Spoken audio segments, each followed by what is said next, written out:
Okay, we're recording live. All Good right. day, everyone. Thank you so much for coming back on the show. We're super stoked to see all y'all. Guys, we have a super awesome guest for you today. All right. He is the 41st mayor of Vancouver and the first Chinese Canadian to hold that position. Guys, a man who needs no introduction. You know him, you love him, the man, the myth, the legend, Ken Sim. Let's go. I wish that was true. I think there are a couple of undecided voters still out there who would disagree with that. Well, I think they just got flipped, so it's all Yeah, good. okay. You're good Yeah. now. You're good. Yeah, yeah, It holds true now. Yeah. Yeah. yeah. So, Ken, thanks, Ken. Thank you so much for coming on our show. It really means a lot to Devin and I. And yeah, Ken and I have known each other for quite a long time. We met at this entrepreneurial conclave in Boston at MIT many years ago and been classmates. And so it's just really cool that Ken's now the mayor of Vancouver, which is absolutely incredible. But first, what we do with most of our guests is we do something called a few truths and a lie. And Dev and I are going to have to guess which is the lie. Hey, Dev? Yes, sir. Okay. So you guys ready Ready, here? man. You're ready. Okay. Always ready. Number one. Number one. Okay. Number one is a passionate entrepreneur. Ken graduated from the UBC Sauder School of Business in 1993 with a BCom in finance. So yeah, that's believable. That's believable. Second one. In 2001, Ken saw a need for improved community health and home care, which led him to founding Nurse Next Door, a home healthcare service or services.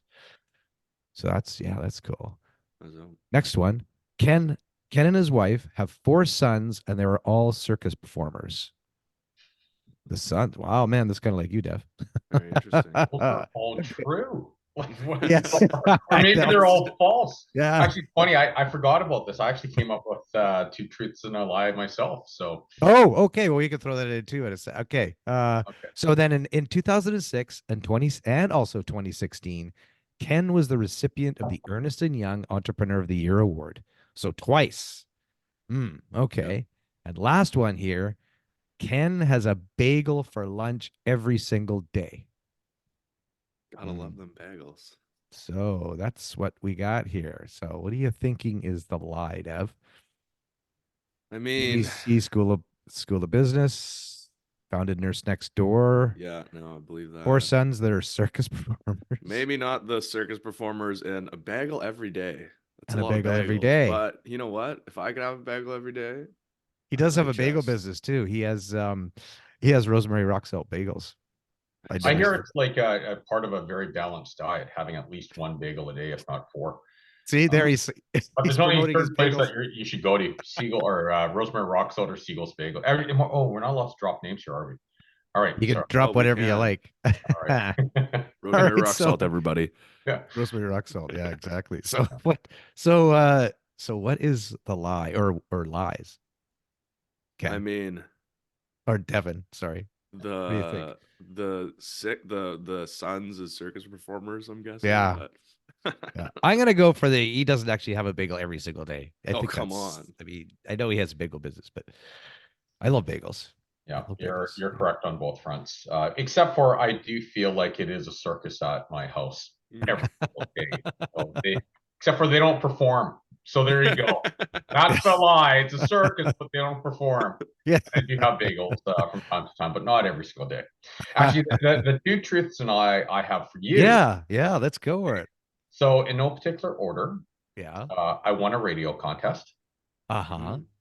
That's number one. Number two, I got kicked out of high school and I had to do Wow. another high Wow. school. Or Wow. 3, when I was applying for an investment banking job, they, as part of a final interview, they made me take an English proficiency test, and I actually failed. Oh wow. I think I'd fail too. Uh ooh. Interesting. Devin. Interesting. Kicked out of high school. You know what? I could see it. All the greats, you get kicked out of high school. It's just kind of how it happens. Um, I was very close to being kicked out of high school myself. I feel like you may have passed The English proficiency test. Maybe that's the lie. Hmm. Maybe it was a trick question. I think it's high school. I think he got kicked out of high school because I know a lot of people that have, and they become gone on to become great. So, But then that wouldn't be the lie because he didn't. I think he said that he got kicked out of high school. oh, I see. Right, the other way around. Oh gosh, These are tough ones, aren't they? It is. I still say that. I still say that. Okay, final Okay. answer. Final answer is I did not get kicked out of high school. Ah. Yeah. So the story behind there was I moved high schools in my grad year, but it's because I failed French 11 because I had a lot of fun and Mhm. didn't really enjoy the class. And so to get into university, I had to take French 11 and French 12. And the only school that they had where I lived was a different school where they're on the semester system that I could take grades 11 and 12 in 1 year. So that's the lie. So, right. so that's yeah, I guess that is the lie. Yeah, very confusing. We're But mixing them all around here. Yeah. the other two are true.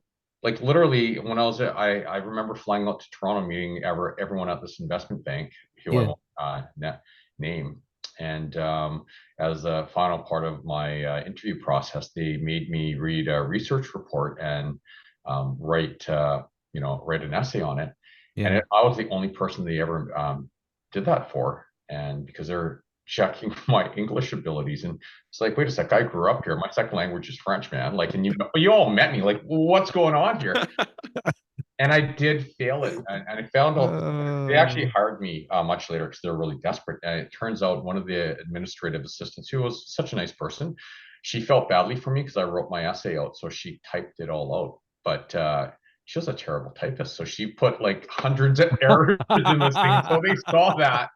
I got to work with her after. So, and I actually did win Oh my. as well. So there you go. That that is that is hilarious. That's hilarious. I got a little there's a coffee shop here in North Van where we go to, and there's an Aussie guy that runs behind the bar and a British guy walked in, and this is a true story. And they're both talking about getting their PR, and they're both talking about they both failed the English proficiency test. And I look up and I go, hang on a second, you guys. You're from England. You guys invented the language, and Aussie, well, kind of whatever. Yeah. And they both had failed it, and they both had to pay $300 or whatever it is to take it again. Yeah. And I was absolutely blown away. Yeah. It was crazy. Yeah. So like I mentioned before, like Ken and I, we were really fortunate to be able to meet in Boston, of all places. We're in Vancouver, but we met in Boston in our class. And several years ago, you mentioned, you wanted to run for mayor, right? He says, I'm going to run for mayor. And we're everybody kind of gave it a little bit of a, wow, that's pretty gutsy thing to do. And then you ran, and then you almost made it. Like you were ahead in the election for the first quite a bit of the race. And then, okay, you lost. And then you came back to our class and you said, oh, wow, that was quite the experience. You shared it with us. And then you did it again. You did it again. And I just couldn't believe it. And then and you won. And it was absolutely incredible. And we were just so proud of you for stepping out there and, taking something on like that. So it's just been an incredible ride. And yeah, it's just to see you, one of our classmates, become the mayor of Vancouver. Incredible. Well, So why did you why did you choose to do this? Like I still can't get my head around it well, because they have a parking pass that works all across the city. It is. I'm not kidding about that. The parking pass is amazing. You can park in permit parking as well because we're always on city business. Just full disclosure. right, exactly. Yeah. But you can roll in front of Nook. There's permit parking right around the corner if you have a meeting at Nook. At And Nook, which yeah. No, all joking aside, look, I still don't consider myself a politician. No. I actually hate politics. Can't stand it. Yeah. Like not being mayor of Vancouver, and I have a deep respect for anyone who runs for political office, regardless of their political affiliation. Yeah. I'm just not a big, I never loved the big corporate scene because I hated the internal politics, and this is a lot of the same. The reason, and I have no aspirations to be a premier or prime minister. The reason I ran is our four boys do not see a future for themselves in Vancouver. And that's right. metaphor for a lot of people. And back in 2018, when I first ran, it was really, for the most part, young people. Yeah. Now it seems like it's a lot of people from a bunch of different demographics, a whole wide range of ages, and um, you know, Yeah. it's important. And Well, I know that you said that. I know that you said that the first time you were going to run, like you were talking because you sat beside me and you were yeah, talking, and you said, "Oh, you know, Vancouver, like it's just like, you know, the homelessness and the price, it's crazy." And I really, really wanted, you had a lot of passion and compassion for this, and you really, really wanted to do something. So this goes way back. This goes back like 9 years or something. well, yeah, it And goes back further. Like, yeah, yeah, contrary to, and this is what I hate about politics yeah, um, when you have different groups, how do I put this? Our city's divided. yeah, Our province and our country and North America and the world's getting more and more divided. And how people get rewarded is by demonizing people, as yes, opposed to saying, "Hey, yeah, look, we have different yeah, ways of approaching things." And so, to mhm, give people context, like if you listen to certain media outlets, and actually, I'm not even making them wrong. So maybe I'll pull way back here. Um, yeah, Being a business person, I understand why media outlets, some of them do what they do. They are businesses and they will be out yeah, of business unless they sell a story. And so yes, if they sensationalize things and take them out of context, all of a sudden people click. Now, the net effect of that is people get demonized. I could care less if I get demonized. But what happens is then you have a mm, divided city and a province and a country mm, because now you have people butting heads. So that's yeah, the context. Um, we've been going down to the downtown east side, which is, yes, it's the poorest neighborhood in all of Canada. And hmm, we have a humanitarian crisis there. People with substance use disorder, mental health issues, people experiencing homelessness. And it's a tough place. And yeah, there's no yeah, judgment. Anyone can end down there. I know people, five absolutely, people who've died down there. We have a lot of hmm, family, or not family, but like friends that have ended up down there. And we've been taking our family and friends and their kids down there for over 20 years now because it's a hmm, passion of ours. And I do believe that crisis is, while it won't be 100% fixable, I think we can make a material impact on a lot of lives. And that's why we do what we do. yeah, But when you bring the politics into it, all of a sudden nothing gets solved because people think in short term, with short term viewpoints as opposed to a 20 to 30-year time horizon. And people are looking to get credit or they're looking to promote their own agenda, which is, I believe, is fundamentally wrong. hmm, I think what people hmm, should be doing is they should be if they're in it for the right reasons, and yep, that I'm being very judgy now. But if let's put it this way, I think that the purpose statement of every organization down there should be to put themselves out of business. And right, right, yeah, right. And so mm, they should be happy when there's no longer a need for their services. And if they can't say that, and this is me being judgy now, I think they should really give themselves, look in the mirror and say, are they really doing it for the right reasons? yeah, yeah. I know there was an announcement last week. Justin Trudeau was out here, and they announced a $2 billion loan, whatever it would be, to Yeah. help finance, homes or apartments, growth here for housing. So is that so? What's your take on that? Is that It's great. yeah, So yeah, what we have to do is we have to look at housing holistically. And so I want to be very clear. yeah, First of all, we do have a housing crisis in our city, our mm-hmm, province, our country. And we can, there's a bunch of different root causes to it. We're not going to talk about a lot of them. But what yeah, I can say is we do have a supply demand imbalance. And anyone who thinks that we don't, it's almost like arguing against gravity. You yes, can argue against gravity all you want. You jump out of a third story building, gravity doesn't give a shit about your opinion. It's going to hurt. mm-hmm, yeah, Okay. We don't have enough places for people to live. And yeah, so we've ended that debate. Our administration, we are going to build more faster. Now, the city of Vancouver actually doesn't build buildings at all. yep, We shouldn't be in that business. But what we do is we create an environment where builders of all types, be it not for profit, government, and market housing, they can build faster. We do that. We open the doors and make it easier to build places. We can build more housing. These things right, aren't going to get solved next week, next month, next year. This has been a situation that's been building for decades. So it predates every single administration here. So this is not a partisan thing. Yes. You know what? It's broad based, and so we're not throwing anyone under the bus here. But we have to get to work at it right now. Now, to answer your question, does it help? Absolutely, because when you look at housing, it's holistic. You know, you can say, well, let's just focus on, supportive housing and subsidized housing. But if you don't deal with market housing, what happens is people who want to live here, who can afford to, they just go down market and they bid places up, and then people get displaced. Yes. As an example. And Yes. vice versa, so you have to do everything to have a balanced, society. And make no mistake about it as well. We do need a lot of help on the supportive and subsidized housing, co-ops, non-market housing, because if you think that we're going to have an amazing society, a just society, but one that works, where only wealthy people can live in the city, you're completely wrong. Like, if you want to have, if you want to go to a restaurant, if you want to go to a hospital, if you want your first responders, police, fire, ambulance, teachers, technicians, if you want a vibrant society, but no one can afford to be here, it doesn't matter if you have $1 trillion, it's not going to be a great I place. know, and it's just so tough. It's tough. Like we were talking about, you're talking about your 4 boys, and there's Devin sitting here across from us. It's like the young people.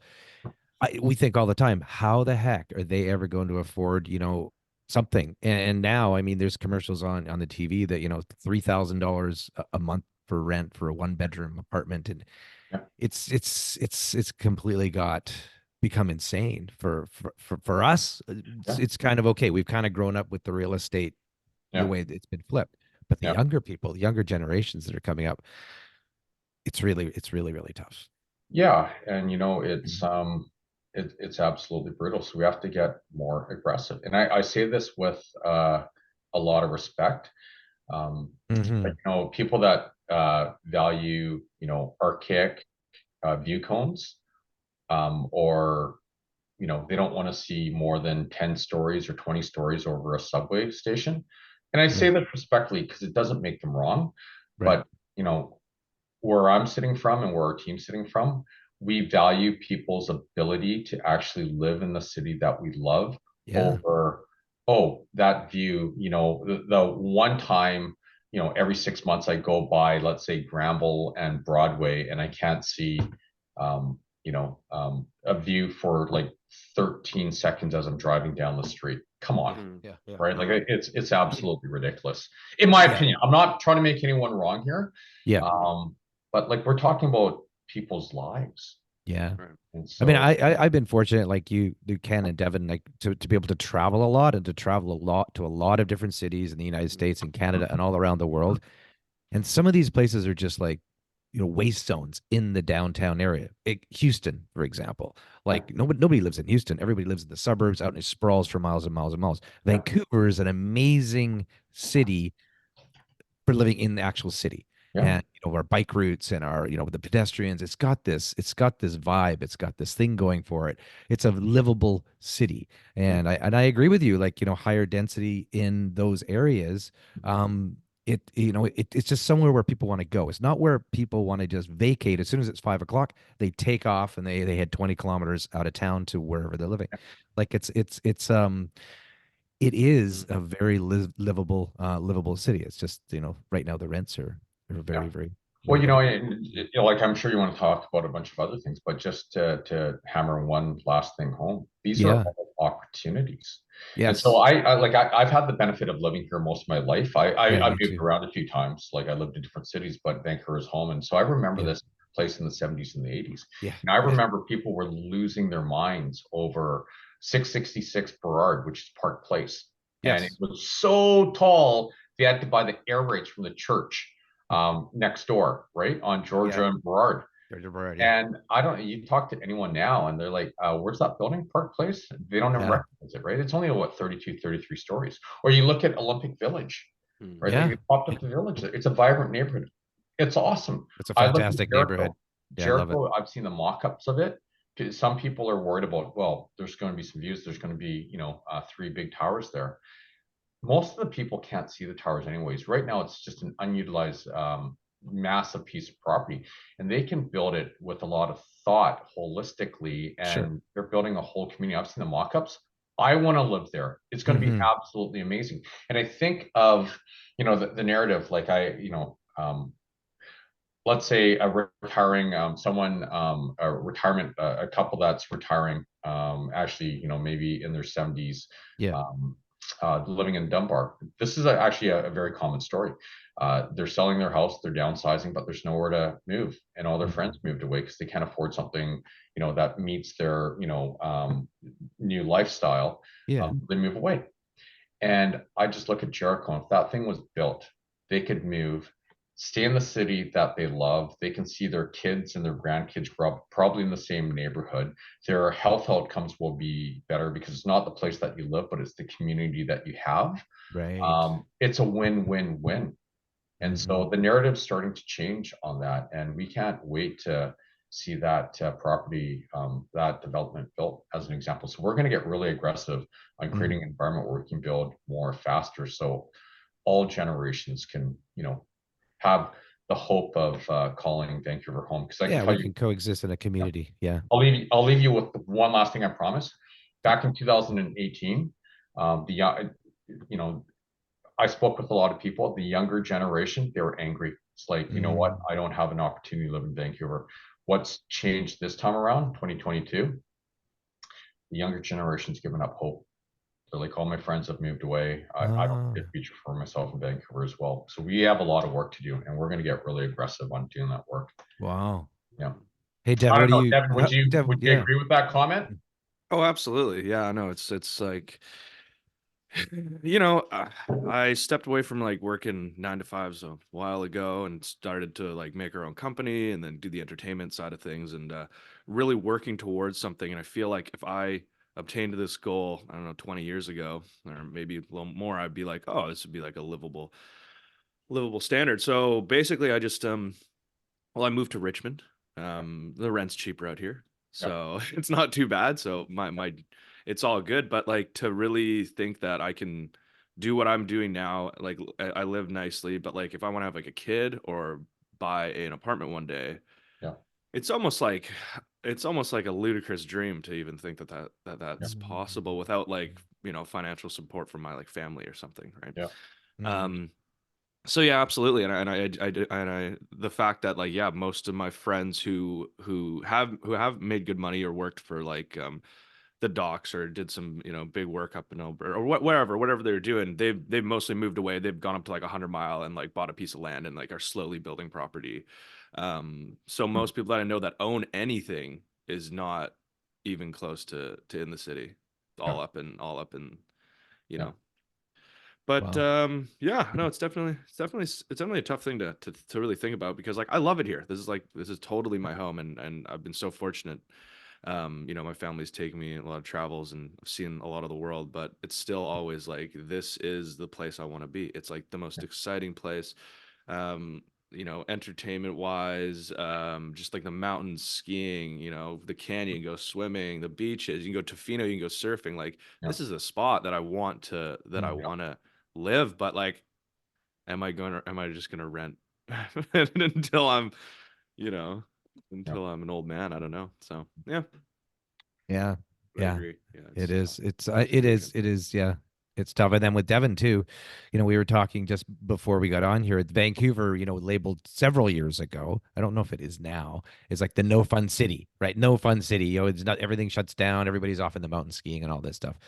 But things are changing. Things are coming back, and now we're spring. I mean, it's a beautiful sunny day here in Vancouver, and you can feel the warmth. And now it's time for things to start happening in the city, like the little street festivals and the parties and the weddings and all this stuff. So it's really, really, really exciting. Yeah. So like, what's Vancouver's now, switching over from this no fun side to being a fun city. But also, I was reading something that the city, because there's such a pent up demand, because we've come out of COVID and everybody wants to get married because they haven't been able to get married. Everybody wants to have this festival and whatever, but they can't find any space to do any of this stuff because it's everything swamped. So now there's like a 5-year backlog. Yeah. What's going on with that in the city there these days? Because it's really exciting, but it's a tough nut. Yeah, well, from personal experience, I'm not looking to get married again. So I've been out of the Yeah, market me for a either. while, let me tell Yeah. you. 35 years this year, Reiko and I. Oh God, we got that together in 1994. So Teena Yeah. feels like it's been forever. No, while I can't comment necessarily on, weddings per se, what we've done to make this place, or the things that we're doing to make this place a lot more fun, is basically, we're learning from all of our different experiences that we've accumulated all over the world. And when I say we, it's not just myself; it's everyone on council, but we've also brought in people. From the hospitality industry, restaurant Hmm. industry, brewery industry, and just people to opine on it. No, look, in no particular order. We tried alcohol in parks. We're piloting Yes. alcohol on the beaches because you know what, people have been doing it anyways. Let's allow people to have a responsible drink. Yeah. We've relaxed the regulations around where you can have where you can serve alcohol. So now you can serve, a responsible drink if you're getting a haircut, for example, if you're getting your nails done. We've lifted moratoriums on alcoholic establishments in a bunch of different neighborhoods. We're putting $10 million into the Gastown. So we're Oh, piloting okay. a pedestrian light, car light pilot this summer, Hmm. and sort of make it look more like Nice, like old Nice, where it's just super vibrant old town. And we'll take those learnings, we'll redo them in 2025, and then by 2026, when FIFA World Cup's here, we Yes. should have Yes. one totally nailed, and it'll be great. We're reimagining the Granville Entertainment District, so we've Yeah. actually reached out to all different communities to say, "Hey, give us your input. Tell us what you would like to see the next chapter of Granville Street to be." We put $3.4 million into the revitalization of Chinatown, and you go down there now, Yes. Yes. it's Yeah. it's a big It's difference. awesome. And by the way, I do want to preface this with, while we're doing a lot at the city, the individuals, the people that get the real credit for making these neighborhoods amazing were the people that didn't give up, especially in Chinatown, where people didn't give up. Yeah. It was in Yeah. its bleakest moment, but we have champions and residents and business owners and the people that still kept coming down. That gave us the opportunity to invest in that neighborhood, because if they didn't do it, Chinatown would be over. And by the way, the province and the feds, they've been great as well. So we are doing a lot of things to make this place great, or a lot more fun. We're working with a bunch of different community groups as well as to try to attract events here. So some of the stuff happened before time, like FIFA Mm. World Cup 2026. We inherited a bunch of it. We helped a little bit after we got elected, but that Mm. was work in progress. Invictus Games are coming here. Yes. Big Yes. Cup's coming here. So you have community leaders like Mark Doman. He basically saved the Lions, is basically saving the CFL, and getting a whole generation of new kids to get engaged in our local team. So I can go on about this Yeah. forever, but there's a lot of work being done in the community, or sorry, hospitality working group. Ian Tostenson and Laura Balance in the brewery industry and the restaurant industry, they're coming Yeah. together to help us write all the bylaws and rules, as opposed to a bunch of bureaucrats who are awesome, by the way, but may have Mm. not had relevant food Experience. service experience. Yeah. Guess what? We're actually getting the food service industry and the hospitality industry to tell us what they need. Oh, that's great. And so Yeah. that's what we're doing to make That's it great. a lot more fun. Yeah. Dev, do you have any, because you're in the industry, right? You're in the film industry, plus you got an entertainment company and whatnot. Do you have any specific questions you would? I mean, no, I just kind of like, I'm super excited. I mean, since like after COVID, I feel like everyone got so pent up, like we were saying, and Mm. then it just like opened up. Like, I don't know if there was a bunch of stuff before, but like now I know we worked like the Granville Block Party and like the Lumiere event and like Mm. big one at the art gallery and all this stuff. So yeah, I feel like there's a lot more public events, and I feel like they're super important for people just to like get out and like spend time around other people, because we just like got into this mode where like screens and keep to yourself, and then it turned COVID, and then it's like, oh, now you like, hey, you want to hang out on the weekend, and then you never do. But then it was like, oh, I have a reason, like there's That's right. COVID, so like no one's ever gonna show up. Yeah. Mm. And then it turned into this thing, oh, work at home. Oh man, this light's crazy. It will work at home and all this stuff. And but Mm. then people were like, no, I want to get out. I want to get out. I want to do things. So all these Yeah. awesome public events that the city's been hosting and that been hiring us to do. And it's just, I think it's just like a shift. It almost feels like back when we had the Olympics in Yeah. 2010, if Yes, I'm not right. mistaken, when Yep. that was just like a pub, like people out just like, singing "O Canada," high five, and like having awesome times, like Yeah. the block party to the Lumiere event to like all this stuff that Vancouver's putting on. It just feels really awesome. Feels like community again. And I know I'm like super excited, and yeah, it just feels nice. And I think people need that, you know, people contact, like meeting people, talking to Yeah. people, being engaged with your community.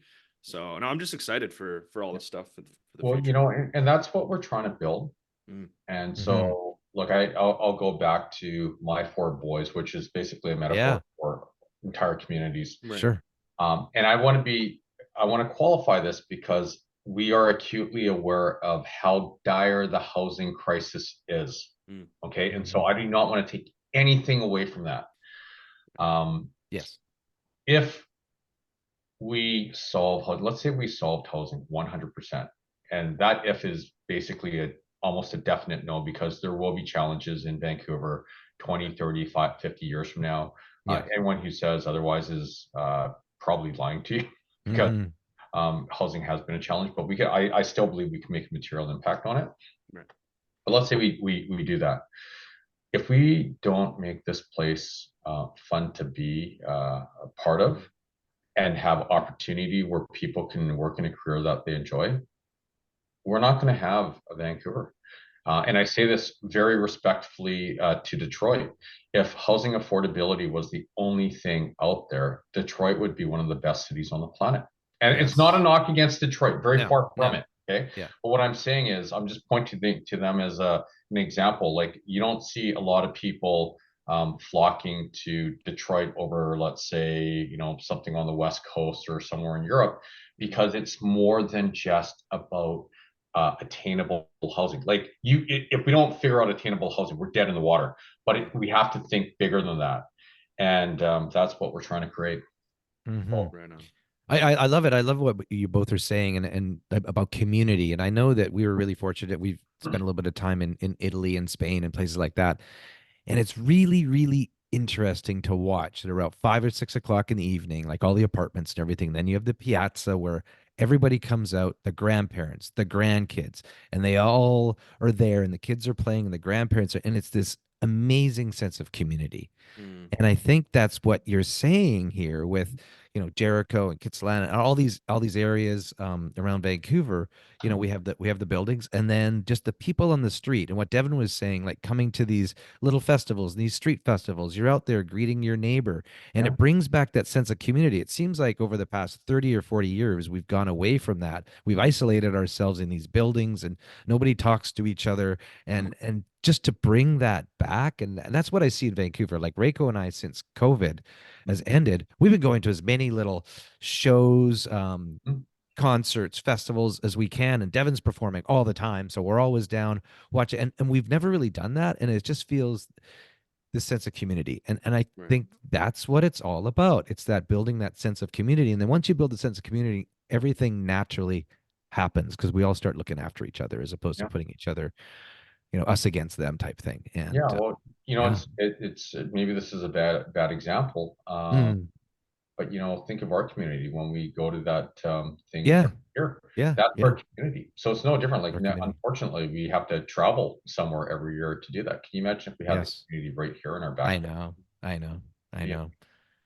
And the thing is, it's multi-generational. It's us, it's our kids, the kids are having kids, like it's this multi-generational thing, and we all look after each other. yeah. And- yeah. And I'm gonna wrap up because I know you're really crazy busy, sleeping under your desk in your mayor's office, I'm sure. um It rises and falls, so it's all good.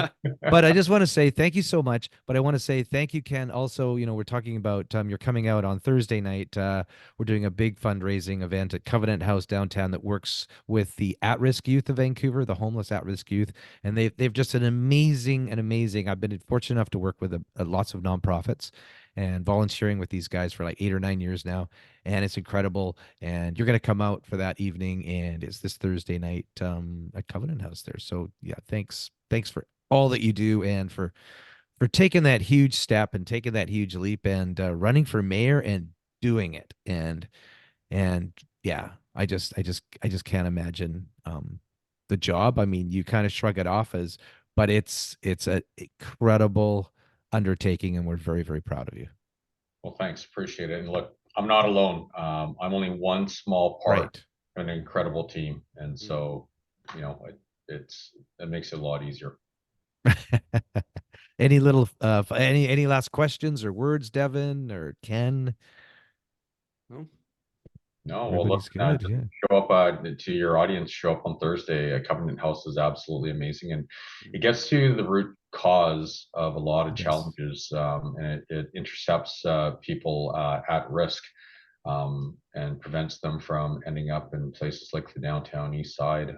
Yeah. So, you know, Yeah. it's incredibly I thoughtful and effective. I'm amazed, when every year when we go there, the youth, I mean, the ones that get the guts to actually get up and talk in front of 60, 70, or 100 people. It's pretty, pretty tough. And they'll share their life story. Every year I sit there and I just break down. It's just incredible where they've come from and where they are now and how eloquent every single one of them and how well spoken they are. And it just pulls at my heart every time I see it. And it's incredible organization. So yeah. So thanks for all the support and whatnot. And Thank yeah, you. yeah. Well, we'll see you on Thursday. We'll see you on Thursday. Thanks. Thanks for having me. Cheers. right No, on. cheers. Take care.